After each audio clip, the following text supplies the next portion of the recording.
how long does it take to acquire a new skill? You know what I found? 10,000 hours. Anybody ever heard this? 10,000. It takes 10,000 hours. If you want to learn something new, if you want to be good at it, it's going to take 10,000 hours to get there. And I read this in book after book and website after website, and my mental experience of reading all of this stuff was like, no, I don't have time. I don't have 10,000 hours. I am never going to be able to learn anything new ever again.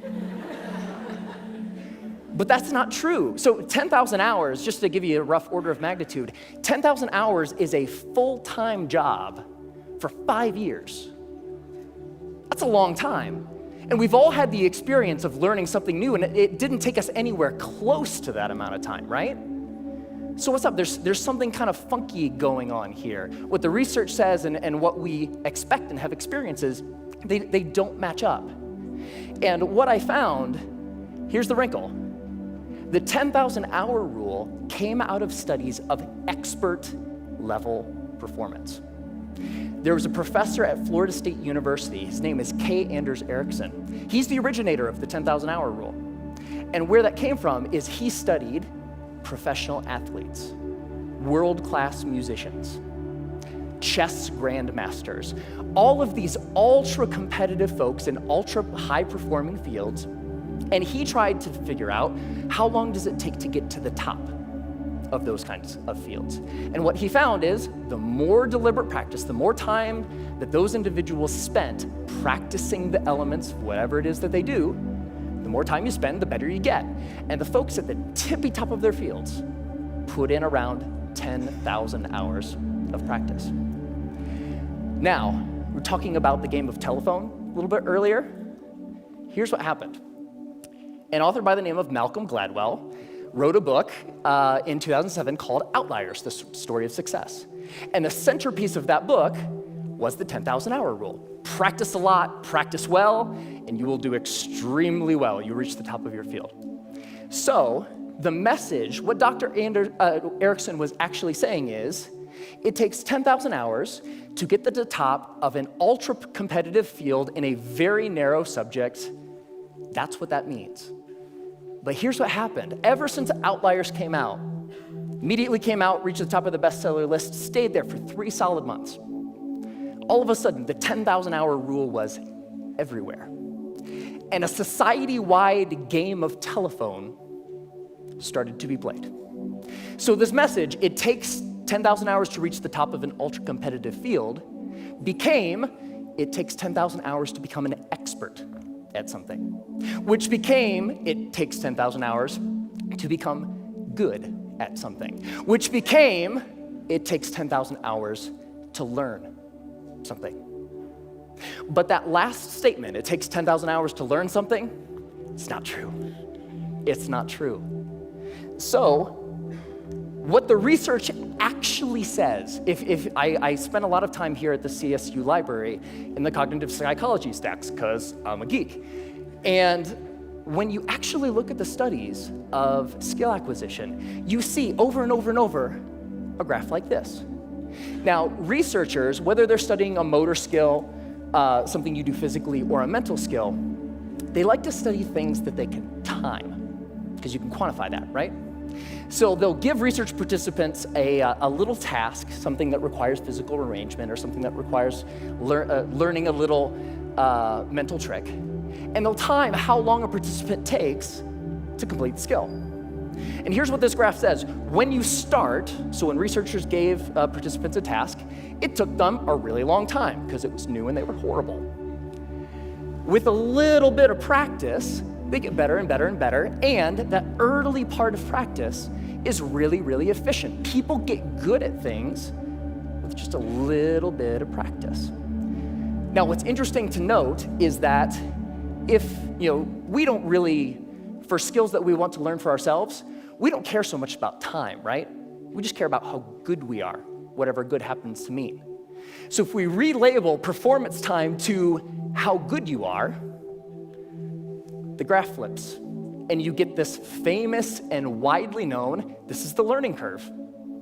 And the story of the learning curve is when you start, you're grossly incompetent and you know it, right?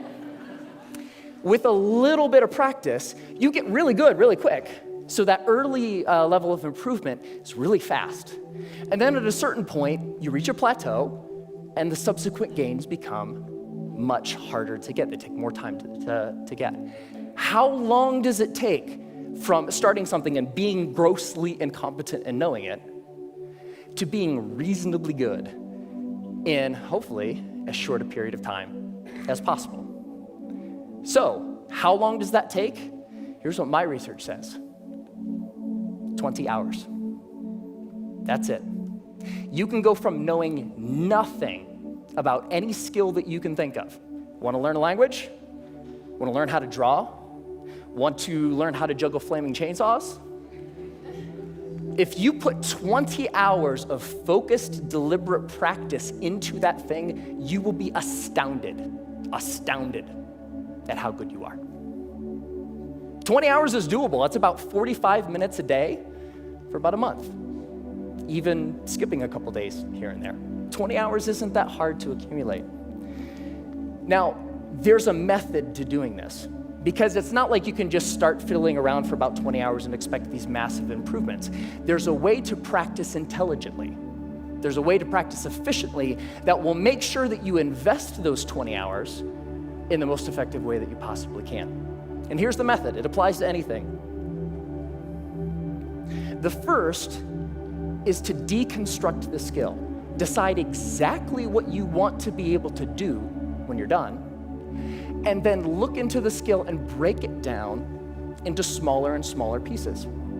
Most of the things that we think of as skills are actually big bundles of skills that require all sorts of different things. The more you can break apart the skill, the more you're able to decide what are the parts of this skill that will actually help me get to what I want, and then you can practice those first. And if you practice the most important things first, you'll be able to improve your performance in the least amount of time possible. The second is learn enough to self-correct. So get 3 to 5 resources about what it is you're trying to learn. Could be books, could be DVDs, could be courses, could be anything. But don't use those as a way to procrastinate on practice. I know I do this, right? Get like 20 books about the topic. It's like, I'm gonna start learning how to program a computer when I complete these 20 books. No, that's procrastination. What you want to do is learn just enough that you can actually practice and self-correct or self-edit as you practice.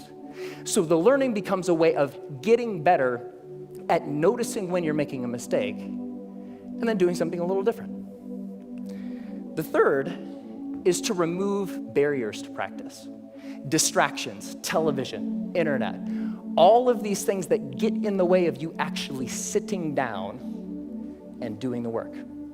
And the more you're able to use just a little bit of willpower to remove the distractions that are keeping you from practicing, the more likely you are to actually sit down and practice, right? And the fourth is to practice for at least 20 hours. Now, most skills have what I call a frustration barrier. You know, the grossly incompetent knowing it part, that's really, really frustrating. We don't like to feel stupid. And feeling stupid is a barrier to us actually sitting down and doing the work.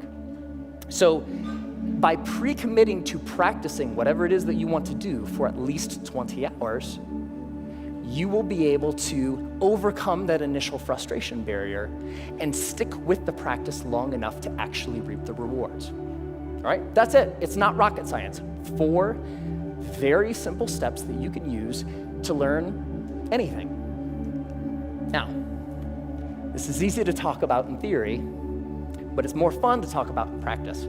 So one of the things that I've wanted to learn how to do for a long time is play the ukulele. Has anybody seen Jake Shimabukuro's TED Talk where he plays the ukulele and makes it sound like he's like an ukulele god? It's amazing. It's like, I saw that, it's like, that is so cool. It's such a neat instrument. I would really like to learn how to play. And so I decided that to test this theory, I wanted to put 20 hours into practicing the ukulele and see where we got. Ready? All right.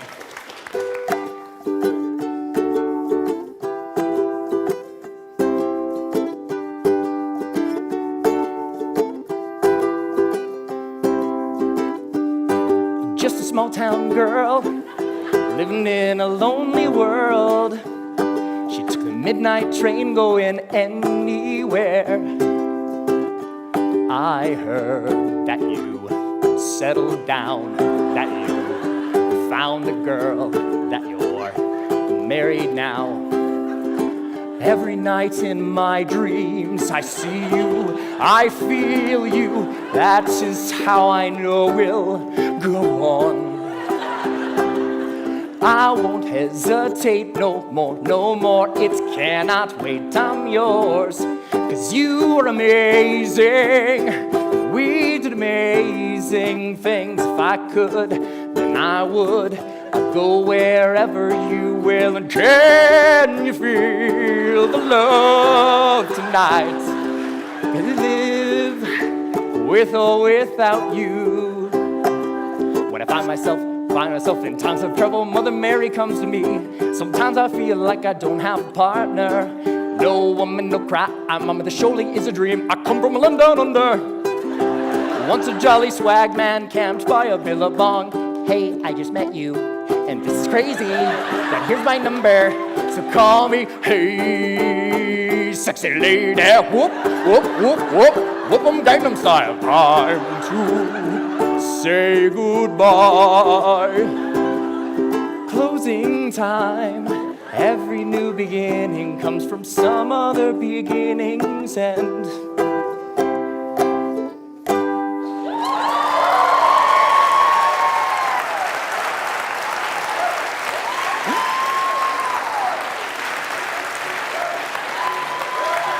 Thank you. Thank you. I love that song. And I have a secret to share with you. So by playing that song for you, I just hit my 20th hour of practicing the ukulele. Thank you.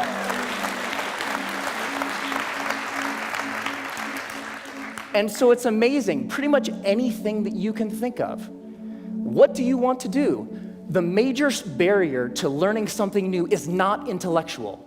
It's not the process of you learning a bunch of little tips or tricks or things.